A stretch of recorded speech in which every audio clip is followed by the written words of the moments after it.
En este video vamos a ver un ejercicio de lista de sublistas. Nos proveen un conjunto de datos que están desordenados, son registros de tres campos cada uno, legajo, materia y nota. Cada registro representa la nota de un estudiante. Tienen la característica de que para cada legajo y materia existe una sola nota. Nos piden efectuar un reporte ordenado por legajo y código de materia. Es decir, los datos están desordenados, nosotros tenemos que diseñar una estructura enlazada, cargar los datos en esa estructura para posteriormente recorrerlos y mostrarlos por pantalla. Vamos a ver el diseño de la estructura enlazada. Como dijimos, es una lista de sublistas. Consta de una lista principal en donde cada nodo representa a un estudiante. Es decir, en este caso vamos a almacenar en cada nodo principal un legajo. Y el otro campo va a contener un puntero a una sublista que nos va a servir para representar las materias y su respectiva nota. Pasamos ahora a ver cómo diseñar los nodos de esta estructura de lista de sublistas. Nosotros vamos a tener un nodo principal que a su vez va a estar formado por el puntero al siguiente nodo y el campo de la información, es decir, lo relevante que contiene ese nodo. En el caso del nodo principal dijimos que tiene un legajo y un puntero a la sublista, que nosotros la llamamos sublista notas. Estamos acá, es decir, este nodo contiene un legajo y un puntero a sublista. El nodo de la sublista va a contener un puntero al siguiente nodo de la sublista y un campo de información. ¿Qué va a contener este campo de información? El código de la materia y la nota. En cuanto a las funciones relevantes para llevar a cabo este ejercicio, nosotros vamos a tener estas cuatro funciones. Esta va a ser la función principal que va a insertar la información en la estructura y que dentro de su diseño lo que vamos a hacer es invocar a estas funciones.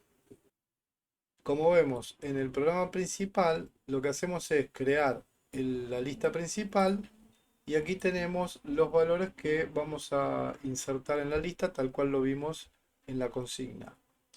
Luego invocamos a la función insertar ordenado sin repetir, que como dijimos es la función principal que va a permitir la inserción de la información en toda la estructura, es decir, tanto en la lista principal como en la sublista. Para ello le tenemos que enviar la lista principal y la información que vamos a insertar, que consta del legajo, la materia y la nota. Bien, vamos a ver entonces la función que inserta la información en la estructura de lista de sublistas. Esta función lo que va a hacer es efectuar una búsqueda en la lista principal y en caso de encontrar el estudiante en uno de sus nodos, entonces lo que hace es inserta la materia y la nota en la sublista correspondiente a ese estudiante. ¿Cómo lleva a cabo esta tarea? Bueno, lo primero que hace es una búsqueda. Hace una búsqueda en donde, en la lista principal. Nosotros la llamamos aquí con el parámetro estudiantes. Si encuentra el estudiante, si encuentra el legajo, entonces penetra en la sublista. ¿Para qué? Para insertar la materia y la nota. Lo primero que hacemos es llevar adelante la búsqueda y dependiendo del resultado de la búsqueda vamos a hacer vamos a tomar distintas acciones. Si encuentra el nodo, entonces va a devolver el puntero a ese nodo, con lo cual X no va a ser null, va a ser distinto de null. Entonces no ingresa al análisis de caso. ¿Qué hace? Bueno, inserta en la sublista la materia y la nota. Fíjense que insertar en sublista es es una función que es muy similar a insertar ordenado, a esta de aquí arriba, pero la diferencia es que el criterio de ordenamiento es distinto, porque son listas distintas. Entonces le mandamos el puntero a la sublista y los valores que queremos insertar en los nodos de la sublista.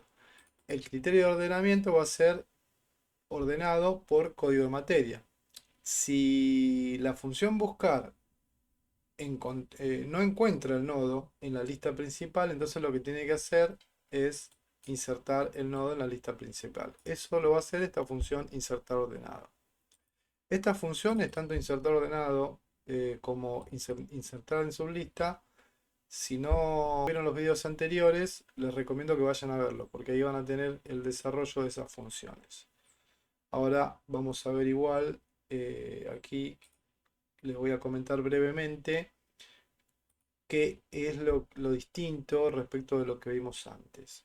¿O qué tendríamos que modificar? Bueno, lo primero que tenemos que modificar es el tipo el nodo que va a contener esta lista, ¿no?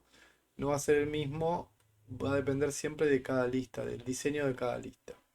Y lo otro es el criterio de ordenamiento que está reflejado en esta parte de la expresión lógica del ciclo de repetición. Es decir, nosotros vamos a ir recorriendo la lista y mientras que el legajo sea menor o igual al legajo que quiero insertar, avanzamos en la lista. Bueno, en este caso porque queremos insertar la información ordenada por número de legajo.